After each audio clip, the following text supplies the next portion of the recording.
It's for you.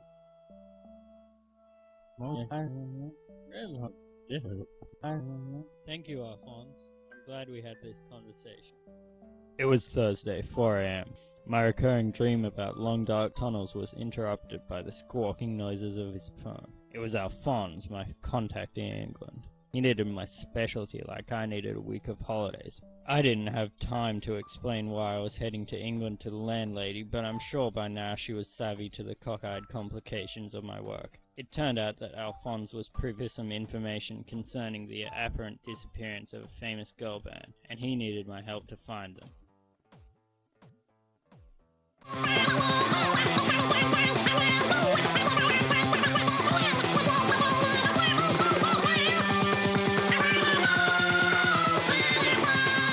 Friday, 2 a.m. After 20 hours sitting uncomfortably between two large cellulite stuffed lumps, I needed to stretch like an inflatable doll needs air.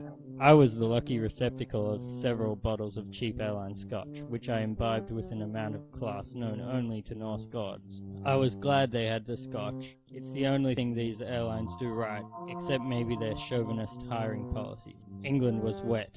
I would have slipped straight in had there not been a job in need of an eye as well trained as mine.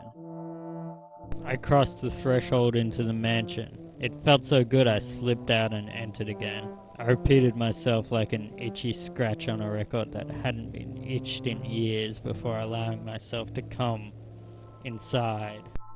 Relieved after my grand entrance, I was drawn to the boudoirs of the famous 5 girls who were about as absent as a cheap hooker the morning after. Like a moth to the light, I found myself at the underwear drawers. What I found within set my head into a frenzy of fantasy to keep me in business for weeks, a stark comparison to the starched white Hessian bags that my second wife Mona insisted upon wearing. I held the flimsy fabric in my hand for a moment, savoring its feel before I realized I was not as alone as I had previously thought. This was confirmed to me by the presence of another person looking directly at me. A finely tuned machine of muscular manhood stood before, clutching what I can only assume was his rod, like a mountain climber dangling over the edge of an abyss.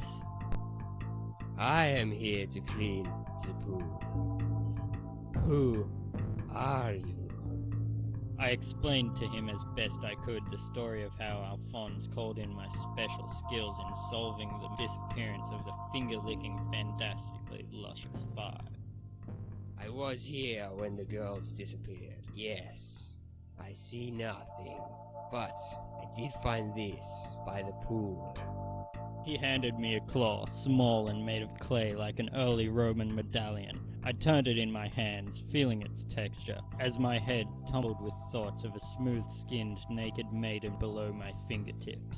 I recognized the maker's mark etched into the bottom immediately, like a barely pubescent boy stumbling through his first screw. Except in this case, I was right on the money shot. I had to get back to the lost continent of Mu, and fast.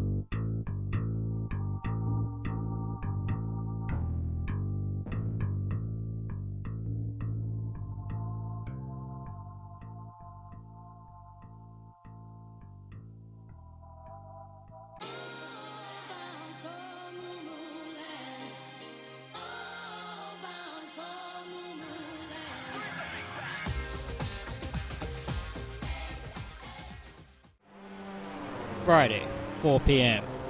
After a mad rush to make the last train to Transcentral, I had exhausted myself to the point of flaccidity, like a drunk knight spent at the old folks' home. I entered into the lair ready for action, but the bitch didn't put out. I was going to have to fight for it.